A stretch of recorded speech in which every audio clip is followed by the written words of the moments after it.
Gold trusted gold buyers మీరు తాకట్టు పెట్టిన బంగారాన్ని విడిపించి ఈ రోజు ఉన్న మార్కెట్ ధరకు కొనబడను. ఆమె ఓ బాలనటి 40 చిత్రాలలో తన ప్రతిభని చాటుకుంటూ సై అంటే సై అని మహామహులతో పోటీ పడిన చైల్డ్ ప్రాడిజీ. ఆమె ఒక కథానాయిక, చాలా అందంగా అభినయిస్తూ దాదాపు 3 భాషల్లో 10 కాలాల పాటు నిలిచిపోయే చిత్రాల్లో మర్చిపోలేని పాత్రలు వేసిన ప్రతిభాశాలి. ఆమె ఒక డబ్బింగ్ ఆర్టిస్ట్. 600కి పైగా చిత్రాలలో 2 తరాల హీరోయిన్స్కి గాత్రధానం చేసిన ప్రజ్ఞాశాలి. ఈ 3 కోణాలు ఉండే ఆ కళారమణి ఎవరో ఈ పాటికి అందరికీ అర్థమై ఉంటుంది. ఆవిడ నన్ అదర్ దెన్ రోజారమణి గారు. శ్రీమతి రోజారమణి గారు అంటే ఇవి మాత్రమే కాదు, మనందరికీ ఇష్టమైన హీరో స్టార్ చక్రపాణి గారి శ్రీమతి గారు అండ్ మన ఇష్టమైన హీరో తరుణ్కి అమ్మగారు. మరి ఇన్ని పాత్రలు పోషిస్తూ వారి జర్నీ ప్రయాణం ఎలా కొనసాగింది అండ్ ఇప్పుడు వారి జీవితం ఎలా ఉందో తెలుసుకునే ప్రయత్నం ఇవాళ ప్రత్యేకమైన ఎపిసోడ్. అండ్ చాలా ఆనందంగా ఉంది, ఎందుకంటే నాకు ఇష్టమైన పాటలతోనే మొదలు పెట్టబోతున్నాం. ఏ దివిలో విరిసిన పారిజాతానికి నమస్కారం. నమస్కారం. Thank you so much ma'am. I dream మీడియాతో మీరు ముచ్చటించడానికి ఒప్పుకున్నందుకు మీకు ధన్యవాదాలు. మీకు కూడా థ్యాంక్స్.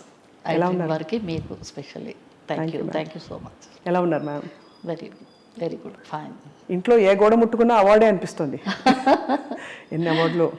కాకపోతే నాకు చాలా ఇష్టం కాబట్టి అవి ఎంత చిన్నదైనా అది ఎవరిచ్చినా దాన్ని చాలా జాగ్రత్తగా ఎన్ని సంవత్సరాలు దాచుకుంటూ అలా షోకేస్లో పెట్టుకుంటాను. పొద్దున్న లేవగానే ఒక్కసారి దేవుడిని చూసిన తర్వాత ఇవన్నీ చూసుకుంటా. చాలా ప్రత్యేకమైన ప్రయాణం ఇది. అసలు రావడమే ఒక డివైన్ గ్లోరీతో అడుగుపెట్టారు పరిశ్రమలో. సో బట్ అంతకుముందు నాన్నగారు యాక్చువల్లీ జర్నలిస్ట్ అని విన్నాం, నిజమేనా మ్యామ్? అంటే అది నాన్నగారు ఒకే కొడుకు మా నాన్నమ్మ గారికి తాతయ్య గారికి. ఆయన కొంచెం జాబ్ చేయడం అవి ఇష్టం ఉండేది కాదు. చదువు అయితే బాగా BA వరకు చదివారు, అది బాగా అంటే చదివారు. ఆయనకి జాబ్ ఇష్టం లేక ఏం చేయాలో తెలియక అక్కడ కోరుకొండలో అక్కడ పనిచేశారు కొన్నాళ్ళు. అక్కడ నచ్చల. 9 to 5 జాబ్స్ ఇష్టం ఉండదు ఆయనకి. ఎవరో చెప్పారట, నువ్వు చెన్నై వెళ్ళి చక్కగా ఫ్రీలాన్సర్గా ఏదైనా చేసుకో హ్యాపీగా, ఎందుకు ఈ జాబ్స్ అంటే మెడ్రాస్ వచ్చేసారు. అప్పుడు మా మదరు డెలివరీకి మా అమ్మమ్మ గారి ఇంటికి వెళ్ళారు రాజమండ్రి. ఈయన వచ్చేసి LV ప్రసాద్ గారు ఆఫీస్లో ఫస్ట్ వర్క్ చేశారు. అది కూడా 9 to 5. అది నచ్చలేదు ఆయనకి. అప్పుడు GVG గారని ఒక ఓల్డ్ జర్నలిస్ట్ ఉన్నారు, ఆయన చాలా ఫేమస్, ఆయన చాలా పెద్ద ఆయన ఫ్రెండ్ అయ్యి, ఎందుకయ్యా ఈ 9 to 5 ఇష్టం లేకపోతే ఫ్రీలాన్సర్గా చేయి, నువ్వు ఇంగ్లీష్ అది బాగా మాట్లాడుతున్నావు అని. అప్పుడు పిక్చర్ పోస్ట్ అని ఒక బుక్ ఉండేది, చిన్న బుక్. అది ఓన్లీ సినిమా గురించే. తమిళ్లో పేసుం పడం, తెలుగులో సినిమా రంగం, 3 లాంగ్వేజెస్ అనమాట. సో నాన్నగారికి తెలుగు ఇంగ్లీష్ వచ్చు కాబట్టి ఈ రెండిట్లో ఫ్రీలాన్సర్గా చేసుకొని ఆయన జాబ్ ఇప్పించారు. సో ఆయనకి చాలా బాగుందన్నమాట ఫ్రీలాన్సర్ జాబ్.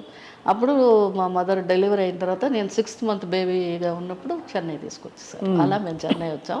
నాన్నగారు అలా వర్క్ చేసేవారు. GVG గారు కొలీగ్, ఆయన చాలా పెద్ద జర్నలిస్ట్. తర్వాత ఆయన మా ఇంటికి ఎప్పుడు వస్తుండేవారు, వాళ్ళిద్దరూ కలిసి వెళ్ళేవారు వాళ్ళ ఆఫీస్కి. అప్పుడు నన్ను చూసి కుట్టి కుట్టి అని పిలిచేవారు నన్ను ఆయన. ఎందుకంటే నేను కుట్టి కూర పౌడర్ అని ఒకటి ఉంది ఇప్పుడు కదా, అది పౌడర్ ఇంత వేసేసుకుని రాసేసుకుని కొంచెం తినేసేదాన్ని. తినేవారు పౌడర్ కూడా.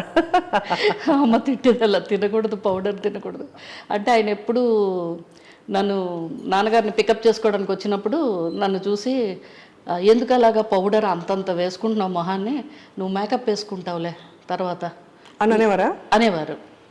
ఐ స్టిల్ రిమెంబర్, నాకు ఇంకా గుర్తుంది. ఈ పౌడర్లు ఇలా వేసుకోవద్దు, తెల్లగా సున్నంలాగా ఉంది, నీకు మంచి మంచి కలర్స్ మేకప్ వేస్తారులే, ఇది మాని ఇలాగ వేసుకోవడం అని అనేవారు సరదాగా. ఆ సరదా కాస్త తదాస్తు అనేసారు. అది తదాస్తు దేవతల్లో అంటారు, అలాగైంది. కానీ వాట్ అన్ ఎంట్రీ. రావడం అంత ముద్దుగా ఉంటారు ఏంటండి మరి మీరు?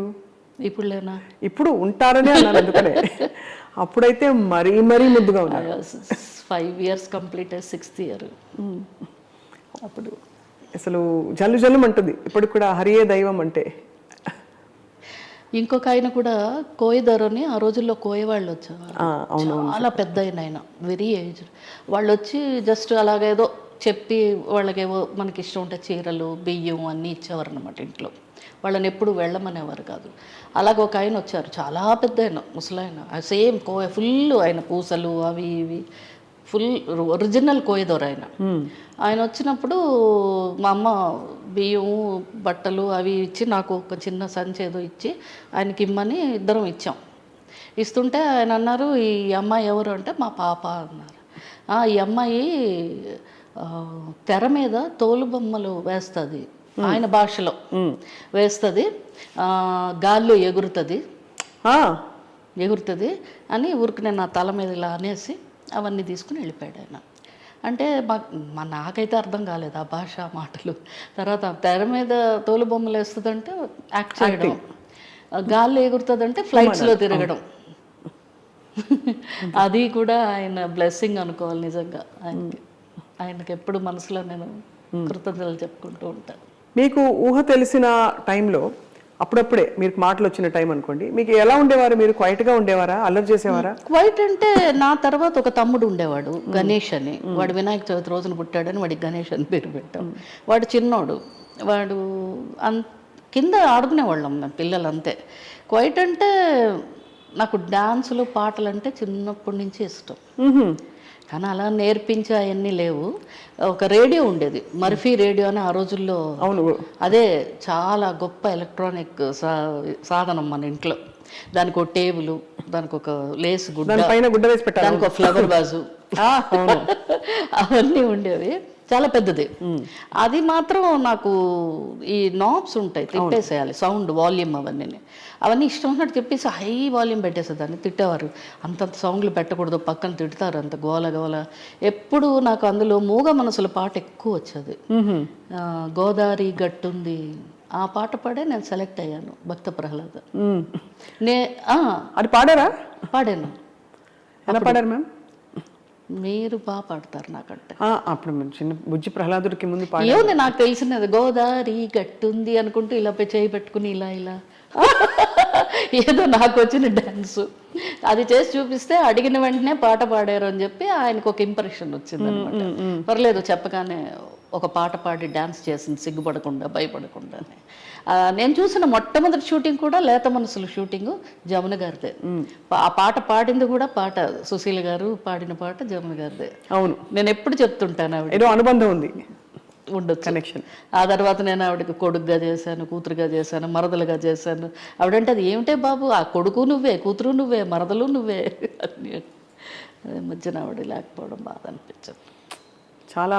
అక్కడి నుంచి మరి ప్రహ్లాదుడు పుట్టి అవతరించి, సో ప్రహ్లాదుడు వేషం వేయడానికి మీకు అప్పుడు జుట్టు అలా జల్లు ఉండేవా మీకు? హెయిర్ ఇక్కడి వరకు ఉండేది. అమ్మ ప్రతి వారం నూనెలు పెట్టేసి సీకాయలు పెట్టేసి ఇవన్నీ అప్పుడు చాలా ఇది కదా జుట్టు ఆడపిల్లలకి. అది కట్ చేసినప్పుడే అమ్మ అబ్జెక్ట్ చేశారు. అది ఫోటో వాళ్ళు ఏం చేశారంటే, ఫస్ట్ నాయర్ అని ఒక మలయాళీ ఆయన ఫోటోగ్రాఫర్, ఆయన స్టూడియో ఉంటుంది లోపల ఐవిఎం స్టూడియోలో, అక్కడ తీసుకెళ్ళి ఫోటో తీశారు. ఎలా తీశారు? నేను గౌన్తో వెళ్ళాను, గౌన్తో తీసేశారు. ఆయన చెట్యార్ గారు అంటే భయం అందరికీ, వెంటనే తీసుకెళ్ళి చూపించరు. ఈ ఫోటో తీసుకెళ్ళి పెడితే ఆయన ఫోటో ఇలా విసిరేశారట. విసిరేసి ఏంటి అది ప్రహ్లాద వేషం ఏంటి, ఆ పిల్ల ఏంటి, ఆ గౌన్ ఏంటి, ఆ డ్రెస్ ఏంటి, మీరు ఏదైనా కరెక్ట్గా తీసుకురండి అని పంపించేస్తే వీళ్ళు మళ్ళీ పిలిపించి ఒక బాబా సూట్ అని ఇప్పుడు ఫేమస్ ఆ రోజుల్లో మగపిల్లలకి డ్రెస్, బాబా సూట్ అది తెప్పించి ఒక నిక్కరు షర్టు వేసి తీశారు. ప్యాంట్ వేశారు. ఫస్ట్ వేస్తే ఆ జుట్టు ఏమో ఇంతవరకు ఉంది. ఆయన అన్నాడు మేకప్ మ్యాను, సార్ జుట్టు కత్తిరించేద్దాం సార్ అన్నాడు. అమ్మ విన్నారు, ఆ జుట్టు ఎదగాలంటే 3 ఏళ్ళో 4 ఏళ్ళో పడుతుంది ఇక్కడి వరకునే. ఇప్పుడు జుట్టు కత్తిరించేస్తే ఎలాగంటే ఆయన ఒకటే అన్నాడు, ఇంకా గుర్తు, అమ్మ జుట్టు పోతే మళ్ళీ మనం ఎంతైనా నూనెలు పెట్టుకుని అవి పెట్టుకుని పెంచుకోవచ్చు, ప్రహ్లాదుడు వేషం పోతే జీవితంలో దొరకదమ్మా, మీరు ఒక్క 2 నిమిషాలు ఆలోచించండి అని బ్రతిమాలి ఆవిడని కూర్చోబెట్టి వెంటనే బాయ్కట్ చేస్తారు. బాయ్కట్ చేసి ఫోటోలు తీస్తారు. ఆ ఫోటోలు ఇస్తే మళ్ళీ రిజెక్ట్ చేశారు ఆయన. ఇలా కాదు, నాకు సోషల్ పిక్చర్ కాదు ఇది, కొన్ని లక్షలు పెట్టి తీస్తున్నాము, రంగారావు గారు, అంజలిదేవ్ గారు, బాలమురళీకృష్ణ గారు, హేమాహేమీలు ఉన్నారు, మీరు ఇలా కాదు, ప్రహ్లాదుడు గెటప్ వేసి ఒక ఫోటోలు తీయండి, దెన్ వీల్స్ చూద్దాం, అప్పుడు చూద్దాం అంటే అప్పుడు మళ్ళీ పిలిపించి మేకప్ వేసి గెటప్ వేసి ఫోటోలు తీసి మళ్ళీ చూపిస్తే ఆయన ఏమన్నారంటే, అప్పటి వరకు నన్ను చూడలే, అంతా బాగానే ఉంది కానీ చేస్తుందా యాక్టింగ్ అమ్మ? రంగారావు గారు ఎదురుగుండా నించుని చెప్పాలి ఇంత పెద్ద పిక్చరు, పాములు, సింహాలు, ఏనుగులు, వీటన్నిటితో చెయ్యను అని మధ్యలో వెళ్ళిపోయింది అనుకోండి పాప ఏడ్చుకుంటూ భయపడి, అప్పుడు ఏం చేస్తాం ఇంత ప్రాజెక్టు? ఇవన్నీ ప్రాక్టీస్ చేసి చూడండి అన్నారంటే వాళ్ళు ఫస్ట్ ప్రాక్టీసే పాము తీసుకొచ్చారు. మరి అదేగా ఈజీగా తీసుకురావడానికి.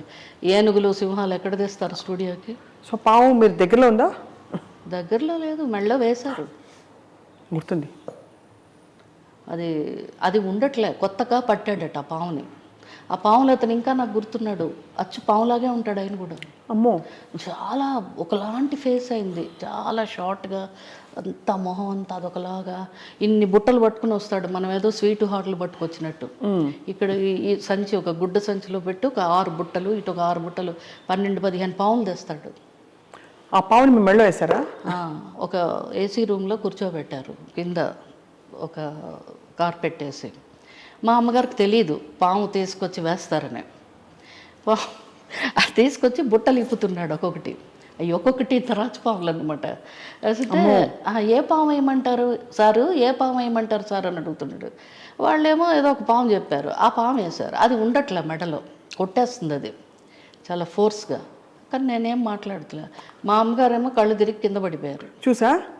అమ్మా బాబోయ్. నిజంగా అప్పుడు డాక్టర్ని తీసుకొచ్చి ఆవిడ్ని కొంచెం ఇది చేసి, అమ్మ అవి ఏం చేయవమ్మా, అవన్నీ అలవాటు ఉన్న పాములమ్మా, అలవాటు ఉన్న పాముల పామే కదండి అని ఆవిడ ఏడుపు. అప్పుడు మా నాన్నగారు తిట్టారు. నేను అప్పుడే చెప్పాను మనకి సినిమాలు అవి వద్దని, నువ్వు వినవు, ఒక్క పిక్చరే కదా, ఇంత పెద్ద పిక్చర్ కదా అన్నావు, చూడు ఇప్పుడు ఇలాంటివన్నీ ఉంటాయి, మనం కాదు అంటే ఇప్పుడు కాదు, అది ఇదని వాళ్ళిద్దరిని కూల్ చేసి కూర్చోబెట్టి ఆ పావుని మార్చి ఇంకో పావుని వేశారు. ఇంకో పావుని వేస్తే అదేం చేసింది, డైరెక్ట్గా వెళ్ళి పైకి వెళ్ళి పడగెత్తేసింది. ఈ ఫస్ట్ పాము మాత్రం చాలా భయంకరంగా ఉంటుంది. అప్పుడు చూడండి పాము తల మీద పడగెత్తిందంటే ఆశీర్వాదం అంటది అలా అని చెప్పి వాళ్ళు ఇది చేసి ఆ పాట, ఆ జీవము నీవే కదా పాట. జీవము నీవే కదా, జీవము నీవే కదా, బ్రోచే భారము నీదే కదా, నా భారము నీదే. మీరు ఆపేతే భారము నీదే కదా. ఆ పాట రమణారెడ్డి గారు. ఆయన ఏంటి, ఆయన జేబుల్లో కూడా పాములు పెట్టుకుంటాడు. ఆయనకు అలవాటు అంట మ్యాజిక్ చేసినప్పుడు. ఆయన పాము మెళ్ళేసి చుట్టూ 18 పాములు. ఏవిఎం చెట్టిఆర్ గారు రోజు స్టూడియోకి వస్తారు. అంటే అక్కడ నాగేశ్వరరావు గారు, రామారావు గారు, ఎంజీఆర్, శివాజీ గారు, వీళ్ళందరూ షూటింగ్లు జరుగుతుంటాయి ఫ్లోర్స్లో. ఆయన వచ్చి వాళ్ళందరూ పెద్దవాళ్ళు కదా, రంగారావు గారు, వీళ్ళందరినీ హలో చెప్తుంటారు. ఆయన కారులో వచ్చి జస్ట్ హలో, షూటింగ్ ఏం చూడరు ఆయన. అలా వచ్చి హలో అంటే, హలో చెట్టిఆర్ గారు బాగున్నారా అంటే వెళ్ళిపోతారు అంతే, అంతకంటే ఎక్కువ ఉండడు ఆయన. ఆ రోజు షూటింగ్ కారులో వచ్చి రంగారావు గారు ఉన్నారని మా సెట్ దగ్గరికి వచ్చారు. రంగారావు గారు ఉన్నారా అన్నారు. అంటే లేరు సార్, పాప మాత్రమే షూటింగు, రమణారెడ్డి గారు పాప. రమణారెడ్డి గారు పెద్ద ఆయనే కదా, సరే సరే అయితే అని చెప్పి సెట్లోకి వస్తుంటే ఏంటి షూటింగ్ ఇవాళ అన్నాడు. సార్ పాములు సార్, చుట్టూ పాములు, పాప మెళ్ళలో పాము వేసి షూటింగ్. ఆయన అంతే మళ్ళీ కారు ఎక్కి వెళ్ళిపోయి 3 రోజులు స్టూడియోకి రాలేదు ఆయన. అమ్మ బాబోయ్, అంత జరుగుతుంటే మీకేం తెలియలేదా? అంటే ఇది పాములు, భయపడాలి. పాము అని తెలుసు, ఎందుకు ఏం భయపడలే అసలు? ఫస్ట్ టైం కూడా భయపడ. ఇప్పుడు మాత్రం పారిపోతాను పాము అంటే. అవునా? భయపడతారా? చాలా భయం. అప్పుడు భయమే లేదు, ఏనుగులు భయమే లేదు, పాము భయమే లేదు, సింహం భయమే లేదు. అసలు సతీ అరుంధతి అని ఒక సినిమా చేశాను. అందులో అరుంధతి ఆవిడ జమున గారు, అది చిరుతపులితో ఆడుకుంటూ ఉంటాను అనమాట. నేను ఆ చిరుతపులి ఆడట్లేదని దాన్ని కొడుతూ ఉంటాను. అది నిజంగా చిరుతపులి. కొట్టారా అయితే? కొట్టాను, ఇప్పుడు చూసుకుంటున్నాను నేను అది యూట్యూబ్లో. అది పాపం ఏమి అంటలేదు నన్ను కొడుతుంటే. అదేం చేసిందంటే ఆఖరికి నేను ఆ చిరుతపులి మీద ఎక్కి అక్కడి నుంచి రావాలి, వస్తుంటే ఈ కెమెరామెన్ ఏం చేశారంటే ఏదో కట్టర్ అవి ఉంటాయి కదా, బ్లాక్ బోర్డ్స్ అవి ఉంటాయి, అది ఆయన ఇలా అన్నాడు. అనేటప్పుడు ఆ బోర్డు కింద పడిపోయింది, సౌండ్ వచ్చింది, దానికి నచ్చలేదు. ఒక్క జంపు, నేను దాని మీద ఉన్నాను కూర్చుని, నన్ను పడేసింది కింద. పడేసి ఆ కెమెరామెన్ మీద కురికింది. మొత్తం సెట్లో అందరూ పడిపోయారు, నేను ఒక్కదాన్నే ఉన్నాను. అలా కూడా జరిగింది. అమ్మ బాబోయ్. నేను ఒక్కదానే ఆ పులి ట్రైనర్ అబ్బాయి అతను వాళ్ళిద్దరే నించున్నాం, మొత్తం సెట్ మొత్తం వెళ్ళిపోయారు బయటికి. హాఫ్ అన్ అవర్ తర్వాత దాన్ని కూల్ చేసి అప్పుడు అందరూ వచ్చి మళ్ళీ షాట్ తీశారు. ధైర్య సాహసే రమణి. అసలు అంటే ఎంత బ్యూటిఫుల్గా, ఎంత ఆల్మోస్ట్ ఇంకా ఇది ఇలాగే జరగాలన్నట్టు, తథ్యం అన్నట్టు మొదలైంది మీ ప్రయాణం. అవును. మీరు ఈ సినిమాలో నటిస్తున్నప్పుడు డబ్బింగ్ మీరే చెప్పుకున్నారు కదా దానికి? 3 లాంగ్వేజెస్, తమిళ్, హిందీ, తెలుగు. 5 ఏళ్ళ 6 ఏళ్ళకి ఎలా వచ్చిందండి అంతా? బట్ నేను నిజంగా క్రెడిట్ అంతా మన రంగూన్ రామారావు గారు అని ఒక కో డైరెక్టర్ ఉండేవారు. ఆయనే నాకు ఒక 2 months ట్రైనింగ్ ఇచ్చారు. ట్రైనింగ్ ఇచ్చారు? ఈ పాటలు, శ్లోకాలు, వేదాలు. ఎలా ఇచ్చేవారు ట్రైనింగ్? అంటే ఇలా అనాలి అని, లేకపోతే ఫస్ట్ పాట నేర్పేవారు, ఎలాగా ఆ డైలాగ్ నేర్పేవారు, అది కరెక్ట్గా తప్పులు లేకుండా నేర్పించి. ఒక ఎగ్జాంపుల్ ఇవ్వండి మ్యామ్ మీరు.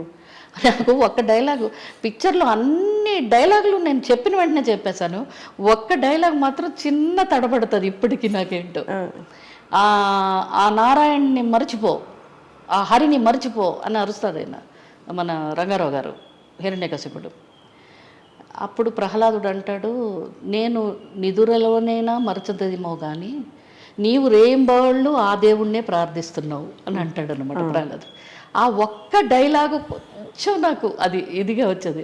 అది సెట్లో కూడా కొంచెం ఇలా అన్నప్పుడు సిహెచ్ నారాయణమూర్తి గారు డైరెక్టర్, అప్పుడే ఆయన 60-70 ఏళ్ళు అయినా, ఇంత 6 feet ఉంటారు, చాలా కోపగొట్టు మనిషి, నవ్వరు, నన్ను చూసి కూడా నవ్వరు ఆయన.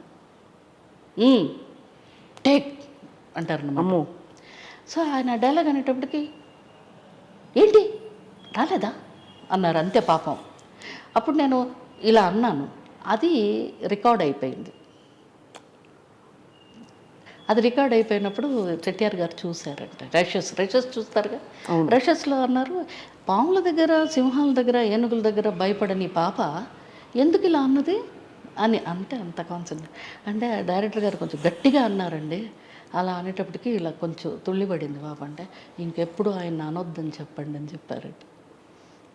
అంటే అంత కాన్సన్ట్రేషన్ ప్రొడ్యూసర్స్ ఆ రోజుల్లో. అందులో ఆ రోజుల్లో ఎంతమంది మీలాగా చైల్డ్ ప్రొడ్యూసర్స్ ఉన్నారో తెలియదు, కానీ మీరు రావడమే అందరినీ, అంటే ఇంత ముద్దుగా ఉండడం, డైలాగ్ చెప్పగలగడం, హార్డ్ వర్క్ చేయడం, ఈ జంతువులతో ఏ విధమైన భయం లేకుండా పూర్తిగా ఇమిడిపోవడం అనేది డెఫినెట్గా ఇది దైవ నిర్ణయమే. ఆ నారాయణుడే, నారాయణ నారాయణ అంటుంటాను కదా సినిమా అంతా, ఆ నారాయణుడే. నారాయణ మంత్రం శ్రీమన్నారాయణ భజనం మాధవ మధుసూదన అని మనసున తలచిన చాలును. Beautiful songs. రాజేశ్వరరావు గారి మ్యూజిక్, సుశీల గారి పాట అబ్బా వండర్ఫుల్.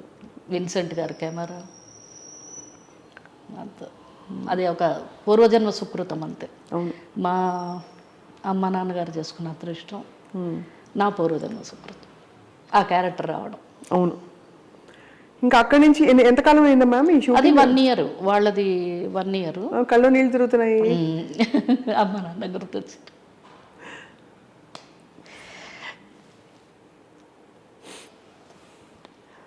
సో రాష్ట్రపతి అవార్డు అందుకున్నారు ఫస్ట్ చిత్రానికి? అంటే లేదండి, ఆ పిక్చరు ఫస్ట్ ప్రింట్ ఏమో తిరుపతి తీసుకెళ్ళి పూజ చేయించి కళ్యాణం చేయించారు. నా ఒళ్ళోనే ఫస్ట్ రీల్ పెట్టి చేయించారు ఆ ప్రొడ్యూసర్స్.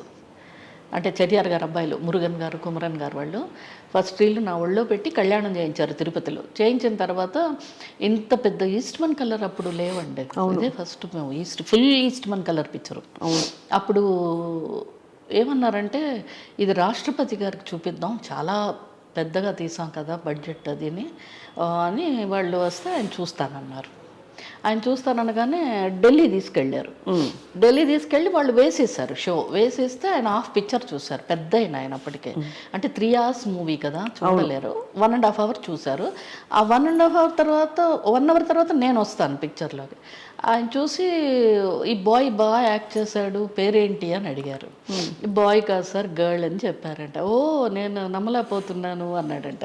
లేదు సార్ మీరు అలా అన్నారు కాబట్టి ఆ అమ్మాయిని పిలిపించి మీకు చూపిస్తామని వాళ్ళు వెంటనే నైట్ ఫోన్ చేసి early morning 6 o'clock flight ticket తీసి నన్ను రమ్మని, ఎవరైనా అమ్మనో నాన్ననో ఇద్దరిని రమ్మన్నారు. ఆ అమ్మ అప్పుడు తమ్ముడు పుట్టాడు, తను ట్రావెల్ చేయలేదని నాన్నగారు తీసుకుంటే అప్పుడు నాన్నగారికి ఫోన్ నాన్నగారే మాట్లాడారు. ఢిల్లీ నుంచి వాళ్ళు ఫోన్ చేసి అప్పుడు ట్రంక్ కాల్ బుక్ చేస్తారు కదా, చేసి మీరు రేపు మార్నింగ్ ఫ్లైట్కి పాపను తీసుకుని రావాలండి, రాష్ట్రపతి గారు సినిమా చూస్తానన్నారు, ఆ సగం సినిమా పాపతో చూస్తానన్నారు. అంటే అసలు మా నాన్నగారికి అది కళ నిజమా అర్థం కాక అలా వచ్చి నా 2 చేతులు తీసి ఆయన కళ్ళ దగ్గర పెట్టుకుని అప్పుడు చాలా హ్యాపీగా, అయ్యో నేను వద్దన్నాను ఈ సినిమాలు ఎందుకు అవి ఇవి అన్నాను, కానీ ఎలాంటి ఆపర్చునిటీ పోను నేను ఒకవేళ పంతం బట్టి వద్దని ఉంటే అని అప్పుడు రాత్రికి రాత్రి బట్టలు సర్ది అప్పుడు వెళ్ళి డైరెక్ట్గా ఫ్లైట్ దిగిన తర్వాత కూడా వాళ్ళు ఏం చేశారంటే గాంధీ గారి సమాధి దగ్గరికి తీసుకెళ్ళి దండం పెట్టించి, ఇప్పుడు ఫొటోస్ ఉన్నాయి నా దగ్గర, ఎర్లీ అవర్స్ చీకటి అప్పుడు వెళ్ళి ఫ్లైట్ 6 గంటలకి అప్పుడు మంచు ఫుల్ మంచు వెళ్ళి అక్కడ దండం పెట్టి ఆయన అపాయింట్మెంట్ 10 o'clock ఇస్తే రాష్ట్రపతి భవన్కి వెళ్ళి ఆయనతో కూర్చుని సినిమా చూసాం. ఆయన రాష్ట్రపతి భవన్లో చిన్న థియేటర్ ఉంటుంది, అక్కడ మురుగన్ గారు, డివి నరసరాజు గారు, మా నాన్నగారు, మురుగన్ గారు, చెట్టియార్ గారు పెద్ద అబ్బాయి, నలుగురు ముడిసిపోయి ఉంటారు అందరూ. నాకు తెలీదు యాక్చువల్గా రాష్ట్రపతి అదొక ప్రెసిడెంట్ అయినా అవన్నీ ఏం తెలియవు మనకి. తీసుకెళ్ళారు, సినిమా చూపించారు, సినిమా చూసాం, బ్రేక్ఫాస్ట్ పెట్టారు, తిన్నాము, వచ్చేసాము. ఆయన బ్లెస్ చేసి ఇది చేసి నా దగ్గర ఫొటోస్ ఉన్నాయి ఇంకా. అబ్బా ఐ హ్యావ్ దట్ ఫోటో. అదొక గ్రేట్. ఎక్కడుంది మ్యామ్ ఫోటో? ఉన్నాయి, చూపిస్తూ ఇస్తాను. అవన్నీ ఒక గొప్ప అవకాశం భగవంతుడు ఇచ్చింది. ఫస్ట్ మూవీ నేను ఫస్ట్ ఫ్లైట్ ఎక్కింది ఢిల్లీ, అది రాష్ట్రపతి దగ్గరికి. అద్భుతం మ్యామ్, అద్భుతం మ్యామ్. తర్వాత మీరు 40 చిత్రాలు అంటే మాకు ఇక తర్వాత 39 చిత్రాలు మీరు చైల్డ్ ఆర్టిస్ట్గా వచ్చారు. కానీ ఏది ఈ స్థాయిలో అయితే మీకు ఉండుండదు కదా, తర్వాత మీకు అంత తృప్తినిచ్చిన సినిమాలు ఉన్నాయా? ఉన్నాయి, అంటే పౌరాణిక సినిమాలు లేవు. తర్వాత నేను చేసింది చాలా మంచి పెద్ద సినిమాలే. సతీ అరుంధతి, శ్రీదేవి అని ఒక సినిమా, తర్వాత సత్యకాలపు సత్య బాలచంద్ర గారి డైరెక్షను, చిన్నారి పాపలు సావిత్రి గారి డైరెక్షను, అన్ని గ్రేట్ ఫిల్మ్స్, మంచి ఫిల్మ్స్. సావిత్రి గారితో ఎలా ఉండేది మా మీ అనుబంధం? సావిత్రి గారితో అంటే నాకు ఆవిడ పిల్లలతో అనుబంధం ఎక్కువ. వాళ్ళ ఇంట్లోనే షూటింగ్ మాకు 20-15 రోజులు జరిగింది. ఆవిడ డైరెక్షన్, విజయ చాముండేశ్వరి వాళ్ళ వాళ్ళ బాబు చిన్నోడు, సతీష్ అని చిన్నోడు, మేము గెంతి మంచాల మీద చీరలు కట్టేసుకుని అల్లరి చేసేవాళ్ళం. ఆవిడ తల కొట్టుకునేది, షాట్కి రండి అమ్మా, షాట్కి రండి, తర్వాత ఆడుకోండి అనేది ఆవిడ. అంత స్వీట్, చాలా స్వీట్ పర్సన్ ఆవిడ. సావిత్రి గారా? వాళ్ళ ఇంట్లోనే భోంచేసేవాళ్ళం. అందరు షూటింగ్ అయిన తర్వాత స్విమ్మింగ్ పూల్ ఉండేది, ఫస్ట్ ఆర్టిస్ట్ ఆవిడ స్విమ్మింగ్ పూల్ కట్టిన. ఆ షూటింగ్ అయిన తర్వాత స్విమ్మింగ్ పూల్ దూకేసేవాళ్ళం మేమంతా, కాసేపు ఆడుకునే ఇంటికి వెళ్ళేవాళ్ళం. అప్పుడు ప్రహ్లాద్ తర్వాత 68 or 69 ఐ థింక్ ఆ పిక్చర్. అప్పుడు కూడా మీరు చిన్న బుజ్జే? చిన్న. తర్వాత అమ్మాయి పాత్రలా అబ్బాయి పాత్రలా? రెండు. అదే అబ్బాయి పాత్రే, అదే అబ్బాయి పాత్ర. సతీ అరుంధతి అబ్బాయి పాత్రే. ఆ తర్వాత గర్ల్ క్యారెక్టర్ శ్రీదేవి, సత్యకాలపు సత్య, ఇవన్నీ అప్పుడు చేస్తాం. తమిళ్లో చాలా ఎక్కువ చేస్తా శివాజీ గణేశన్ గారితో. ఇరుమలర్గల్ அவர் எப்படி இருந்தாங்க? அவர் பயங்கர ஒரு டவரிங் పర్సనాలిటీ அப்படின்னு கேள்விப்பட்டிருக்கோம். అంటే యాక్చువల్గా నాకు అది పెద్దగా ఆ టైంలో తెలీదు. ఇప్పుడు తలుచుకుంటే ఏంటి, శివాజీ గారితో 7 సినిమాలు చేశాను నేను, మెయిన్ క్యారెక్టర్స్. ఇరుమలర్గల్, ఎంతంబి, ఎదురొలి. భాషలా నేర్చుకున్నారు ఎన్ని భాషలు? అంటే చెన్నై కదా, తమిళ్ వచ్చిన. తెలుగు ఇంట్లో తెలుగు మాట్లాడతాం. అదేంటి మలయాళం చేశాను. తర్వాత మలయాళం చిన్నప్పుడు ఒక్క సినిమా, హీరోయిన్గా 30 ఫిల్మ్స్ చేశాను. മലയാളം അല്ല മാట్లాടി వచ్చేస్తుంది. അറിയുമോ? അറിയാം, നന്നായിട്ട് അറിയാം. നന്നായിട്ട് അറിയാം. ഞാൻ കുറച്ച് സംസാരിക്കും. ഞാനും കുറച്ച് സംസാരിക്കും, പക്ഷെ ഭയങ്കര ഗ്യാപ്പ് ഒന്നുമില്ലേ, അതുകൊണ്ടാണ്. ఇప్పుడు ఒక చిన్న బ్రేక్, అంతకంటే రాదు కాబట్టి. బట్ మ్యామ్, ఎంత ప్యాషన్, ఎమోషన్ అంతా అప్పటి జర్నీ తలుచుకుంటూ ఉంటే మీ కళ్ళల్లో ఆనందం, గ్రాటిట్యూడ్ అవన్నీ అమ్మ నాన్న అంటే వచ్చేస్తుంది ఏడుపు నాకు. చాలా అటాచ్డ్ అమ్మ. అఫ్ కోర్స్ అందరూ అటాచ్డ్ అమ్మ నాన్నకు, కానీ కొంతమందికి మరీ ప్రత్యేకమైన. ఎవరు షూటింగ్లకు అమ్మ వచ్చేవారా, నాన్న వచ్చేవారా? నాన్న వచ్చేవారు. అమ్మ పిల్లలు చిన్నవాళ్ళు, తమ్ముళ్ళు, స్కూల్స్, ఇంట్లో ఫుడ్ ఆవిడే ప్రిపేర్ చేసేది, వంట వాళ్ళంతా లేదు. అందుకనే ఎక్కువ నాన్నగారు వచ్చారు. నాన్నగారు బాగా మెచ్చుకునేవారే, మురిసిపోయి మిమ్మల్ని? అస్సలు మెచ్చుకునేవారు కాదు. నాన్నగారు కనిపించారంటే మనకు యాక్టింగ్ రాదు. భయమా? భయం కాదు, అదొక గిల్ట్ లాగా. నాన్నగారు చూస్తున్నారంటే నాకు అసలు ఎక్స్ప్రెషన్, డైలాగ్ రెండూ రావు. పాపం ఆయన ఎప్పుడు నా ఎదురుగుండా వచ్చి నించునేవారు కాదు. సచిన్ గారు అని బాగా స్ట్రిక్ట్. అప్పుడంతా ఇంటికి వచ్చేసినప్పుడు బాగా ఉప్పు చుట్టి వేసేయడాలని చేసేవారు. రోజు కొబ్బరికాయ కర్పూరం, రోజు కొబ్బరికాయ కర్పూరం. అది షూటింగ్ అయిన వెంటనే అక్కడే షూటింగ్ దగ్గరే కొట్టేస్తారు. ఇంటికి వచ్చాక కూడా కాదు, షూటింగ్ అయ్యి మేకప్ రూమ్ బయటే కొబ్బరికాయ కర్పూరం అన్నీ రెడీ. అందరికీ అలాగే చాలా చాలా పాటించేవాళ్ళు. ఈ అమావాస్యలు అవి వచ్చినప్పుడు ఎర్ర నీళ్ళని అవి అని ఏవో చాలా చేసేవారు. అలా గ్లోరియస్గా మీరు వెలుగుతున్న టైంలో మీకు 13వ ఏటే చాలా చిన్న వయసులో హీరోయిన్ పాత్ర అవకాశం వచ్చింది. ఆ చిత్రం ఓ సీత కదా, కన్నెవయసు కదా. అయ్యో అవును, కన్నెవయసు. తెలిసిన పారిజాతం. కన్నెవయసు కూడా తెలుగు కాదు వచ్చింది, ఫస్ట్ మలయాళం వచ్చింది. సో ఆ మలయాళం అప్పుడే నాన్నగారు పిక్చర్లు మానేమన్నారు. అంటే ఎందుకు మానమన్నారంటే, చైల్డ్ ఆర్టిస్ట్గా ఒక 40 ఫిలిమ్స్ చేసాం. 12-13 ఇయర్స్లో చైల్డ్గా ఉండదు, హీరోయిన్ ఉండదు. ఏం క్యారెక్టర్స్ చేస్తాం, చిన్న చిన్న సిస్టర్ క్యారెక్టర్స్ ఏవో అలా ఇలా. అవి నాన్నగారు పాపం ఎప్పుడు కూడా నన్ను అలాంటి క్యారెక్టర్స్కి ఇచ్చేవారు కాదు. నాకు నాన్నగారే చెప్పేవారు, నువ్వు కథ వింటే వినమ్మా, నీకు నచ్చితే ఓకే, ఎందుకు నువ్వు ఆ పిక్చర్ చేయలేదని కూడా ఏ రోజు మా నాన్నగారు అడగలేదు. వద్దు ఆ నాన్నగారు అంటే అసలు ఇంకోటి లేదు, వద్దా వదిలే. అలాగనే 2-3 షూటింగ్లు, డే అండ్ నైట్ షూటింగ్లు, కాల్ షీట్లు ఇచ్చేవారు కాదు. ఆ షూటింగ్ అయిపోతే ఇంటికి వచ్చేయాలి, చక్కగా స్నానం చేసి వేడివేడిగా భోంచేసి తొందరగా పడుకోవాలి. అంటే చాలా బాగా చేసేవారు నాన్నగారు. అంటే రెప్పలా కాపాడుకున్నారు. చాలా బాగా, చాలా. అసలు ఎప్పుడు నన్ను ఇదిగో నువ్వు ఆ షూటింగ్ వెళ్ళిపోవాలి, నువ్వు ఈ ఫ్లైట్కి వెళ్ళిపోవాలి, ఎప్పుడూ అలా అనలేదు. ఎప్పుడు షూటింగ్కి గ్యాప్ 2-3 రోజులు ఉంచేవారు. ఎందుకంటే ఆ క్యారెక్టర్లోంచి మళ్ళీ నేను బయటికి రావాలి. ఆ రోజుల్లో నాన్నగారు అంత ప్లాన్ చేసేవారు. ఇప్పుడు మీరు బాలనటిగా ఉన్న టైంలోనే మీకు పోటీగా మీ సమౌజ్జీలు చాలా మంది ఉండుంటారుగా, చైల్డ్ ఆర్టిస్ట్. చెప్పలేను కానీ ఉన్నారండి. నాకంటే ముందు బేబీ రాణి అని ఒక అమ్మాయి వచ్చింది, నాకంటే ముందు లేత మనసులు కుట్టి పద్మిని ఒక పాప, బ్రహ్మాజీ అని ఒక అమ్మాయి వచ్చింది. ఇలా చాలా మంది వచ్చారండి అప్పుడు. కానీ ఏంటో మీరు ముద్దుగా ఉంటారు. అంటే అందరూ బాగున్నారు పాపం, వాళ్ళు చూస్తే బాగా. బేబీ రాణి చాలా ముద్దుగా ఉండేది, చాలా ముద్దుగా ఉంటుంది. అది 3.5-4 సంవత్సరాలు కూడా యాక్ట్ చేసింది. బట్ అది కాదండి, క్యారెక్టర్ ప్రహ్లాద, ఒక ఈస్ట్మన్ కలరు, భారీ బడ్జెట్ పిక్చరు, అవన్నీ social movies, black and white. ఇది ఒక స్పెషల్ మూవీ, అది నాకు రావడం అదృష్టం. రంగారావు గారితో మళ్ళీ అక్కడికే వెళ్ళిపోతున్నాం, ప్రహ్లాదుడి దగ్గరికి. రంగారావు గారి ముందు నిలబడి నటించేటప్పుడు మీకు తెలియదు అప్పట్లో ఎవరో ఆయన ఎవరో తెలియదు. కానీ డైలాగ్ చెప్పినప్పుడు ఆయన ఏమనేవారు, ముద్దుగా ఎత్తేసుకునేవారా? ఆయన తిడుతూనే ఉంటారు కదా సినిమాలో నన్ను. అది సినిమాలో తిడతారు. కూడా పెద్దగా అంజలిదేవి గారు ఎక్కువ ముద్దు చేసేవారు. ఆవిడ ఒళ్ళో కూర్చోబెట్టుకుని అది తినరా, కొంచెం తినరా, అది ఇది అని చెప్తూ ఉండేవారు. ఈయన పెద్ద ఆయన కదా, ఆయన సర్కిల్ వేరు, ఆ పెద్ద పెద్ద వాళ్ళందరూ కూర్చొని షార్ట్ అనగానే ఆయన ఫుల్ ఇదైపోతారు, మహారాజులాగా గెటప్ అవన్నీ. ఆయన మీద ఒక జోక్ ఉంది, చెప్తాను. ఆయన ప్రహ్లాదులు యాక్ట్ చేస్తారు కదా, ఆయన మహారాజు రాక్షసుడు గెటప్ అవన్నీ. చిన్నారి పాపల్లో ఆయన తోటమాలి. నన్ను కొంచెం అవాయిడ్ చేస్తారు ఆ ఇంట్లో, ఈ పిల్లల్ని తీసుకొచ్చి ఇంట్లో పెట్టకూడదు, ఇలా టేబుల్ మీద అన్నం పెట్టకూడదు, ఇలాంటివన్నీ ఇల్ట్రీట్ చేస్తారు నన్ను. అప్పుడు ఆయన చేరదీస్తాడు. ఆయన చేరదీసి నేను చూసుకుంటాను ఈ బాబుని, వదిలేయండి అని ఆయన తీసుకుని ఎత్తుకుని నన్ను పాట పాడతాడు. అప్పుడు కొంచెం 2 years అయింది ప్రహ్లాద్ చేసి.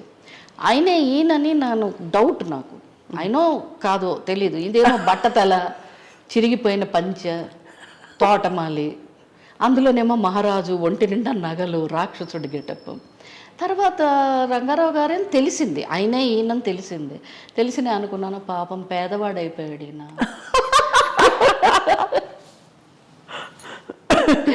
మనకి చిన్నప్పుడు ఏంటి, మంచి డ్రెస్సులు వేసుకుంటే గొప్పవాళ్ళు, చిరిగిపోయిన బట్టలు వేసుకుంటే పేదవాళ్ళు అంతే కదా. అంతే తెలుసు, నాలెడ్జ్ ఎప్పుడు అంతే మనకి. అయ్యయ్యో ఈయన నగలన్నీ పోయినాయి, పేదవాడైపోయాడు, జుట్టు పోయింది. ఆయనకి మరి అంత జుట్టు కదా మహారాజులాగా. ఈయనేమో బట్టతల, బట్టలు లేవు పాపం, పట్టు బట్టలు అవి, ఇవేంటి చిరిగిపోయిన బట్టలు, నగలు అన్నీ. పేదవాడైపోయాడు పాపం. అందులోనేమో నన్ను తిట్టాడు, ఇందులోనేమో నన్ను ఎంత బాగా ఎత్తుకుని పాడుతున్నాడు ఈయన. నన్ను ఎత్తుకుని ఒక పాట ఉంటుంది ఆయన, ఎంత బాగా ప్రేమగా పాడుతున్నాడు అనుకున్నాను అంతే. అదొక క్యారెక్టరు, పేద క్యారెక్టర్ తెలియదు అన్నమాట. ఆ తర్వాత తెలుసుకుని తెగ నవ్వుకునేదాన్ని. అద్భుతం అసలు, ఇవి బ్యూటిఫుల్ మెమరీస్.